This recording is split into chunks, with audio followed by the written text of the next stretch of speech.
My wife's trainer left notes in her gym bag, and none of them were about working out. I used to think routine meant comfort.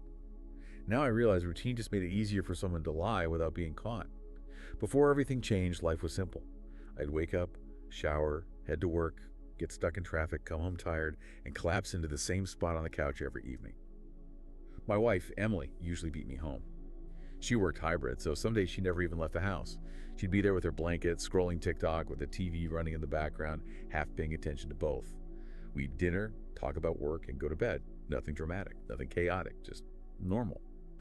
There was someone I talked to regularly from my old job named Ava. We'd worked together about 5 years ago. We'd never dated, never flirted, never had anything weird between us. She was just easy to talk to, one of those people who made conversations feel like you'd known them your entire life. She was funny too. Everything with her had a lightness to it. Every few months, one of us would send a random text like, "Didn't see your name in the obituary section today, so I assume you survived Monday." Nothing serious. Harmless banter. So when she texted me one random Tuesday saying, "Tell me you brought snacks to work or I'll lose all faith in you," I laughed, typed back something dumb, and didn't think much of it. That text landed the same week Emily told me she wanted to feel like herself again. We were in the kitchen when she said it, opening mail. She didn't look at me when she spoke. She just stared at her reflection in the microwave like she was studying someone she didn't recognize. "I feel gross," she said, "like I'm melting into furniture." I raised an eyebrow. "Okay, so what do you want to do?" "I'm signing up for a gym." Cool, I said, because what else was there to say? 2 days later, she had a membership and a whole plan. At first, it actually felt good watching her put effort into something. She'd come home tired, stretching her legs and complaining she couldn't sit without her eyes screaming. Then the routine shifted. Her workouts went from 1 hour to 2. Then sometimes she'd stay almost until closing. She started wearing perfume to the gym. She bought new matching outfits. She started doing her hair before leaving, not just throwing it in a ponytail like before. And little things started changing, quiet things. Her phone stopped living face up on the table. She started taking it to the bathroom. She stopped leaving it charging overnight on the dresser. Now it stayed under her pillow. I noticed all of it, but I didn't jump to conclusions. I wanted to believe it meant nothing. Around that same time, I texted Ava back more often, not because I needed attention, but because her messages made my brain unclench for a few seconds. She'd send stupid memes, jokes about life, or sarcastic rants about work. One night, after a long day, she sent, "If adulthood had a return policy, I'd be first in line." I typed back, "I'd be standing behind you holding 2 carts." It wasn't flirty, it wasn't emotional, it just felt normal. Normal in a life that suddenly didn't feel normal anymore. Then one night, everything shifted. Emily came home late, later than usual. She said the gym was packed. She said it in a tone that felt rehearsed. She dropped her bag on the couch and went to shower. I went to move the bag, and a small folded piece of paper slid out from the side pocket. Not a receipt, not a workout plan, a note. I unfolded it. "Same time tomorrow. I can't stop thinking about Monday." My whole body went cold. I stared at the handwriting, sharp, messy, confident, and felt something in my chest sink. I didn't put the note back. I slid it into my pocket just before she walked out of the bathroom, smiling like nothing was wrong. I didn't confront her, not yet. The next day at work, while I stared blankly at spreadsheets, Ava texted me, "You alive, or did work finally take you out?" Normally I'd answer with a joke. This time I wrote, "Rough night." She didn't pry. She just said, "If you need to talk later, I'm around, no pressure." That was it. No assumptions, no guessing, no questions, just space. Meanwhile, at home, things only grew stranger. Emily spent even longer at the gym. She guarded her phone like it contained nuclear codes. She smiled at messages meant for someone else.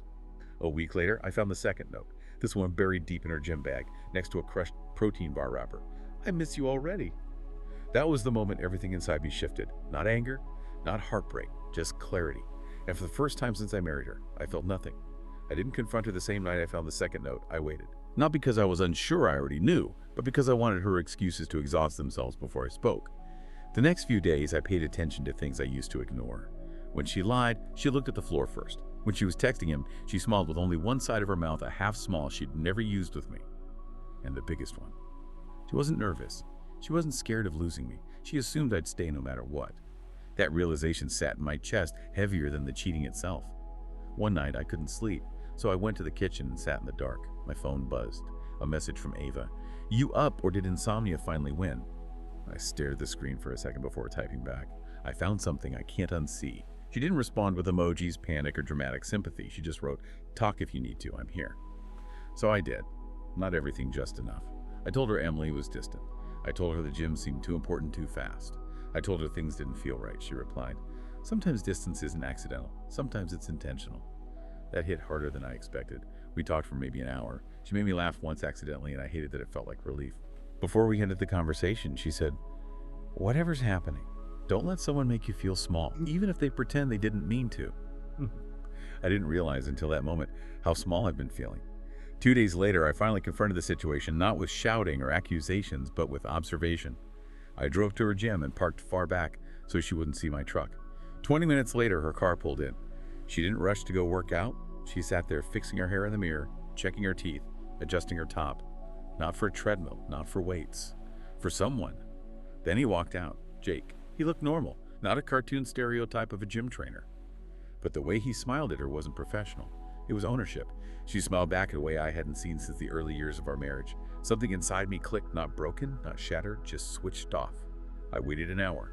Then I got out of the truck and walked toward the entrance. She and Jake came out laughing about something that sounded stupid and intimate at the same time. She saw me first. Her whole body went stiff. Jake stopped talking mid-sentence. I didn't raise my voice. I didn't accuse. I just asked, "Are you seeing him?" Her mouth opened. No words, just guilt. Then finally a whisper, "Yes." Jake stepped forward slightly like he expected a fight. I didn't even look at him. All he said was, "Good, now I know." Then I walked past both of them and left. No scene, no chaos, just truth. She came home after midnight. Her eyes were swollen, her breathing uneven. She stood in the doorway like a kid waiting to be punished. "I ended it," she whispered. I looked up from the couch. "No," I said. "You paused it because you got caught." She flinched, then she nodded. "Do you still want to be married?" she asked. It wasn't confident. It wasn't hopeful. It was survival. "Yes," I said, "but not as equals. You destroyed that." Her breath caught. "Then what do I do?" "You rebuild," I said, "starting from the bottom." She nodded slowly. "I'll do anything." "That's good," I said, "because anything is exactly what it's going to be." That night, the punishment started. "Take off your wedding ring," I told her. She hesitated, then slid it off. "Put it in the drawer. You don't wear it again until I decide you've earned it."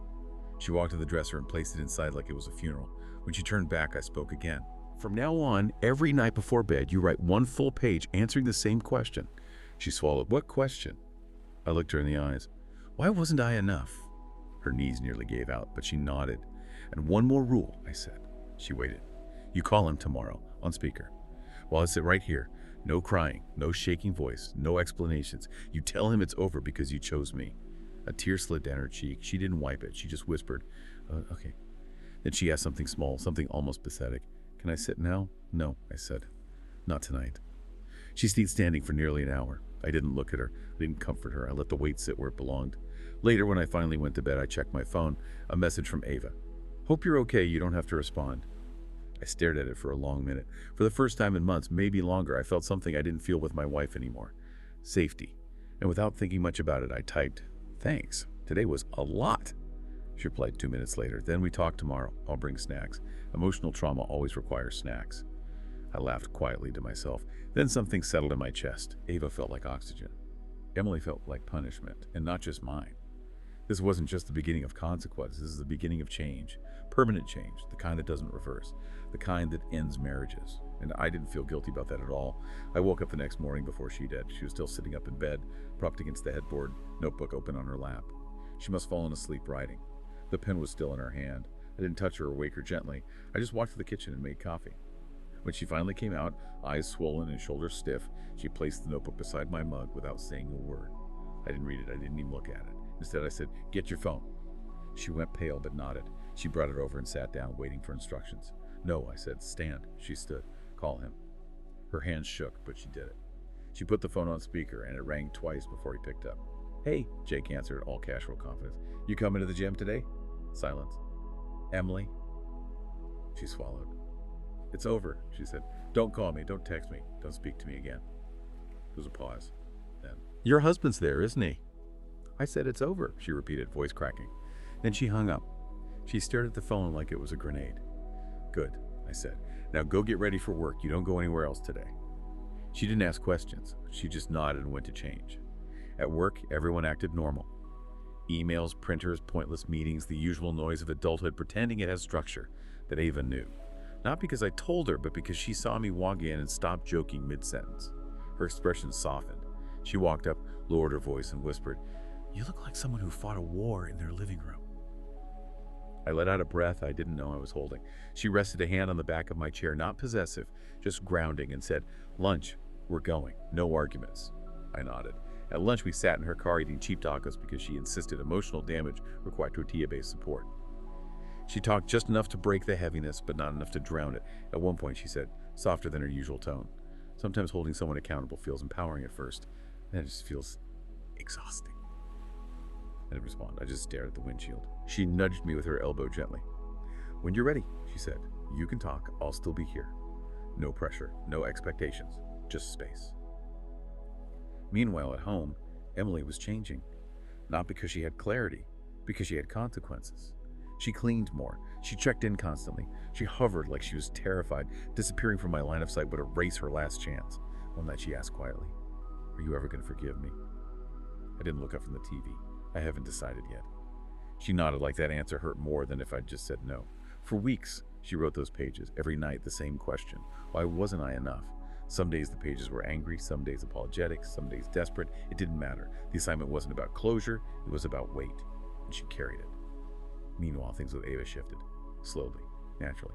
One day, after sending another ridiculous meme about adulthood being a scam, she typed, "You deserve someone who doesn't make you feel like work." I stared at the message for a long time before typing back. "Someone like who?" She didn't respond right away. When she finally did, it wasn't flirty. It was honest. Someone who laughs with you. Someone who doesn't make you second-guess your own worth. Someone who actually shows up. I stared at that message longer than any apology I ever got at home. I'd forgotten something. Ava was funny, but she was also pretty smart as well. The breaking point wasn't dramatic. It wasn't a fight. It wasn't another lie. It was quiet. We were eating dinner. She made my favorite meal, something she hadn't done in almost a year. She was trying so hard she was practically shaking. Halfway through, I looked at her and realized something clear and simple. I didn't want her anymore. Not because she cheated, but because somewhere between the first lie and the last apology, she stopped being the person I chose and became the consequence of a choice she made. I put my fork down. She froze. "We're done," I said. "Calm. Final." She blinked fast. I thought things were getting better. You've been performing," I said, "not rebuilding." She tried to speak, but the words tangled in her throat. "You lost me," I said, "and punishment didn't fix that." Tears fell, but I didn't reach for her. She whispered, "So, that's it?" "No," I said. "There's one last thing." She waited. "You don't chase me," I said quietly. "You let me go." Her face collapsed, but she nodded, because she finally understood. She wasn't choosing anymore. She was experiencing the consequences of what she chose. I packed my things the next morning, not rushed, not emotional, just done. I called into work to request a leave, and when I walked out the door, someone was waiting in the driveway, leaning against a car, sipping iced coffee like the universe didn't just shift. Ava, ready to drive me to the airport as if she just knew. She raised an eyebrow. "No suitcase full of emotional chaos, I'm impressed." For the first time in months, maybe longer, I laughed. A real one. She handed me another iced coffee. "No idea what happens next," she said, shrugging. "But I've always got your back." We drove away. No dramatic music, no tears, just two people who understood something simple. Sometimes the happiest ending isn't saving the relationship that broke you. It's being able to walk away. My boss fired me for taking a sick day, so I took his business with me. I didn't plan on destroying my old company, I just wanted to survive the week. But when someone fires you in front of the whole company while you're sick in bed, yeah, things change fast. I had been at Northbridge Logistics for 6 years. Small company, small office, big headaches, the kind of place where the printer jammed every day, the coffee machine always smelled burnt, and the whiteboard still had notes from 2019 on it. But I kept everything running. Drivers called me when a route shifted, clients called me when deliveries got messed up, suppliers talked to me because I actually answered emails, and then there was my boss, Ethan. If you ever want to understand the difference between looking like a boss and being one, Ethan was the perfect example. He wore nice shoes, talked like he was pitching a TED Talk every time he opened his mouth, and walked around with AirPods in like he was negotiating world peace. But beneath all that, he didn't know how the business really worked, he never learned the routes, he didn't know the drivers' names, he couldn't read half the forms we used daily. But the investors liked his confidence, so he got away with a lot. Then I got sick. Not cough once and move on sick. I mean full body shut down sick. Fever, chills, throat on fire, the whole package. I dragged myself to urgent care, and the doctor took one look at me and said, "No work, take 48 hours off." He wrote a formal note and everything, so I did the right thing. I messaged Ethan on Slack, I attached the doctor's note, I told him I needed 2 days to recover, I said I wouldn't be reachable that day. 5 minutes later, he posted in the public company Slack channel, not even a private message. We can't rely on people who disappear last minute. Effective immediately. We're letting Clara go. Keys due tomorrow. Just like that. No call, no heads up, no conversation. He fired me publicly like it was some kind of announcement.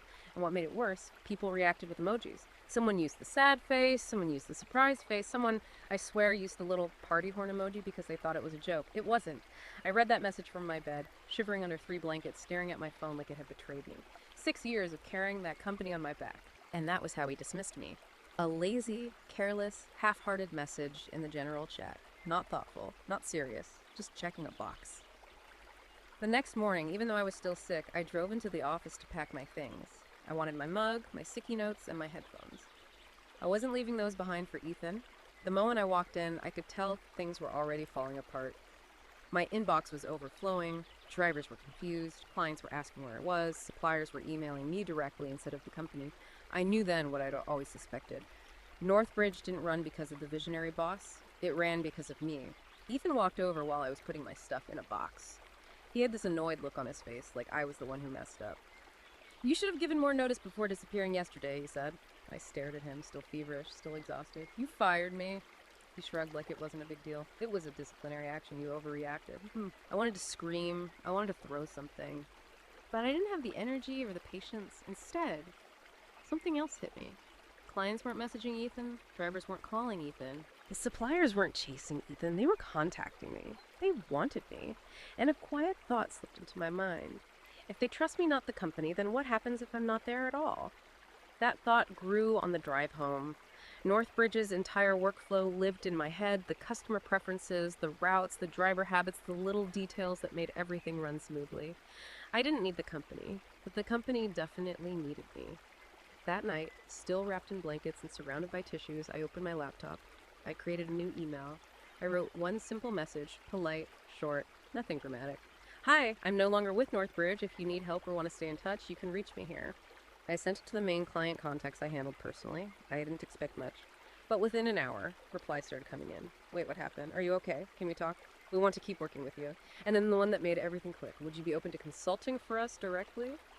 I sat there, hoodie on, blanket around my shoulders, and for the first time since Ethan's stupid Slack message, I smiled. Not out of pettiness, not out of revenge, but because I realized something simple and powerful. Ethan thought he fired someone replaceable, but he fired the one person holding his business together. Everything after that stopped being about anger. It became about opportunity. Clients wanted me. I had no non-compete. I had all the knowledge, and Ethan had absolutely no idea how badly he'd screwed himself. What I didn't know yet was just how fast everything would fall apart with him, not me. And before the week was over, he would start calling me in a panic, begging for help. But that comes later. For now.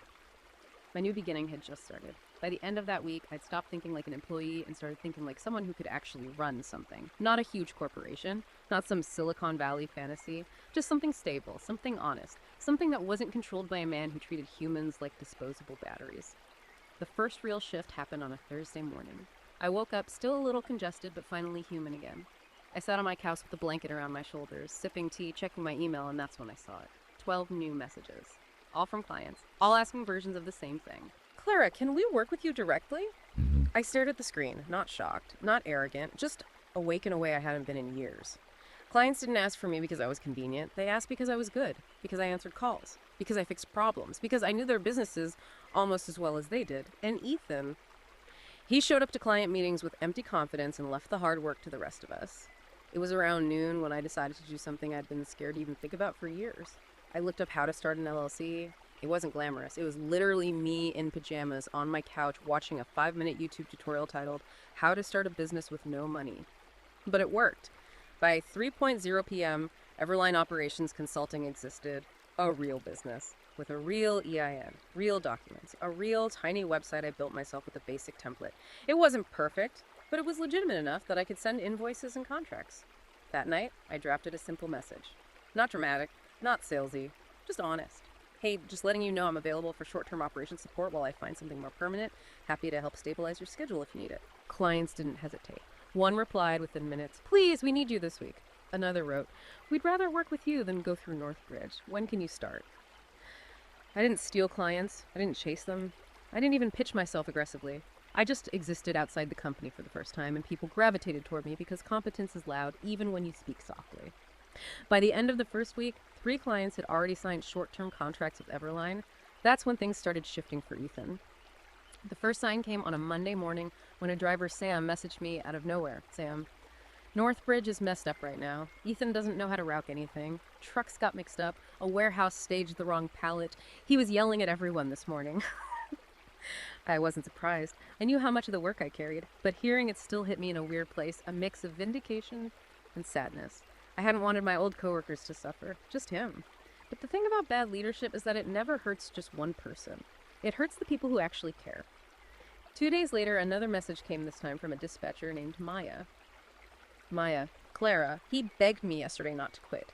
I told him I was considering other options, and he had a meltdown in the supply closet. Then another message. You didn't hear this from me, but 3 clients threatened to leave this week. Again, I didn't celebrate. I wasn't rooting for the company to collapse. I just couldn't pretend it wasn't happening. Everline, on the other hand, was growing fast. I woke up every morning with new client emails waiting for me. Businesses wanted stability. They wanted clarity. They wanted someone who understood logistics, not someone who played boss on Instagram. And then the turning point. A mid-sized e-commerce company I'd worked with for years sent me a simple message. Can you handle all our routing from now on? Whoa. Not some, all. I started the email so long my tea went cold. This wasn't small. This wasn't a trial week. This was the kind of contract that could make or break a new business. I called them immediately. Are you sure? I asked. The operations manager didn't hesitate. Clara, we were basically working with you already. You just happened to be standing inside Northbridge at the time. That one hit deep, because it was true. Northbridge never had loyal clients. I did. 3 hours after signing that contract, I got a call from an unknown number. I wasn't planning to answer, but something told me to, so I did. And the moment I heard the voice on the other end, my stomach dropped. Clara? Ethan said, and he sounded nothing like the man who fired me over Slack. We need to talk. I stayed quiet. He exhaled shaky, like talking hurt. Clients are leaving, he said. Drivers are quitting. Nothing is working, and I don't know what to do. Then he added the line that told me everything. I need you. I closed my eyes. There was the panic, the fear, the consequences. But what he didn't know was simple. He didn't need me. He needed the version of me he treated like trash. And that version, she didn't exist anymore. I didn't call him back. Not out of revenge. Not because I wanted him to suffer, but because there was nothing left to say. While he spiraled, Everline kept growing. Clients told other clients. Drivers told other drivers. Suppliers started emailing me first because I answered faster and clearer. Competence is contagious. And incompetence, it spreads even faster. But the real tipping point came on a random Wednesday morning. I woke up, made tea, opened my laptop, and saw an email with a subject line so short it made my heart stop for a second. Subject, contract termination. It was from Northbridge's biggest client, the one that kept half their staff paid, the one Ethan was counting on to ride out the chaos, the one I had worked with the most. The message inside was calm, professional, and devastating. We will no longer be working with Northbridge Logistics effective immediately. We've decided to transition all operational needs to Everline. I read it twice, and again. Not because I didn't believe it, but because I knew exactly what it meant. This wasn't just a bad week for Northbridge. This was the end. And I hadn't asked them to leave. I hadn't convinced them. I hadn't even suggested it. They came to me on their own. I sent a short reply, polite, steady, respectful. Thank you. I'll make sure your transition is smooth. That afternoon, my phone started blowing up. First Maya, then Sam, then a driver who usually avoided group chats entirely. Clara, what happened? He's freaking out. He's yelling in the warehouse. Clients keep calling. He's blaming everyone. I never responded. I didn't need to. People weren't telling me because I asked. They were telling me because they knew what it meant. At 7:14 p.m., Ethan called again. I ignored it. He called again and again, then a text. Clara, I know you got the big client. Please call me. I stared at the message for a minute, then set my phone down. There was nothing he needed from me that wasn't really an attempt to undo what he caused. But the next morning, something in me decided to hear him out, not to help him, but to close the chapter properly. We met at a small cafe near the old office. Quiet, warm lighting, soft music, mostly empty. When I walked in, I almost didn't recognize him. He looked exhausted, defeated, smaller somehow, gone were the polished shoes and sales pitch confidence. He didn't even wait for me to sit. You took everything, he said, and sat down slowly. No, I didn't. He let out a short, bitter laugh. Yes, you did. No, I repeated, you fired me. And then you watched the fallout. He rubbed his face with both hands. You could have warned me. You could have helped. I cut him off gently. Why would I? You didn't respect me. You didn't listen. And you never saw the value of what I did. His voice dropped to barely a whisper. I didn't think you were that important. It was the most honest sentence I'd ever heard from him. I nodded once. That was your mistake. He swallowed hard. What am I supposed to do now? That's not my decision. He stared at the table for a long moment, then finally asked the question he came there to ask. Will you come back? Even just to help transition? I'll pay whatever you want. I shook my head immediately. No. He looked up confused, desperate, broken. Why not? Because I built something better, I said, and because the version of me you need isn't coming back. For a moment, neither of us said anything. Then he whispered, good luck. I nodded. You too! No handshake, no apology speech, no dramatic ending, just quiet acknowledgement that we were done. Northbridge closed 2 months later, no announcement, no farewell email, just gone. And me. Everline didn't turn into a huge empire. It didn't make me instantly rich. It did something more meaningful. It gave me peace. It gave me ownership of my life. It gave me work where I mattered and where people actually treated me with respect. I built a small team. People who care. People who showed up. People who didn't roll their eyes when something went wrong. They fixed it. We updated our whiteboard. We cleaned our coffee machine. We laughed. We worked. We did things right. A year later, I drove past the old Northbridge building. The sign was gone. The windows were empty. The lot had weeds pushing through cracks in the pavement. And instead of anger or satisfaction, I felt something else. Closure. Ethan fired me because he thought I was replaceable. All I did was prove him wrong. And honestly, that was enough.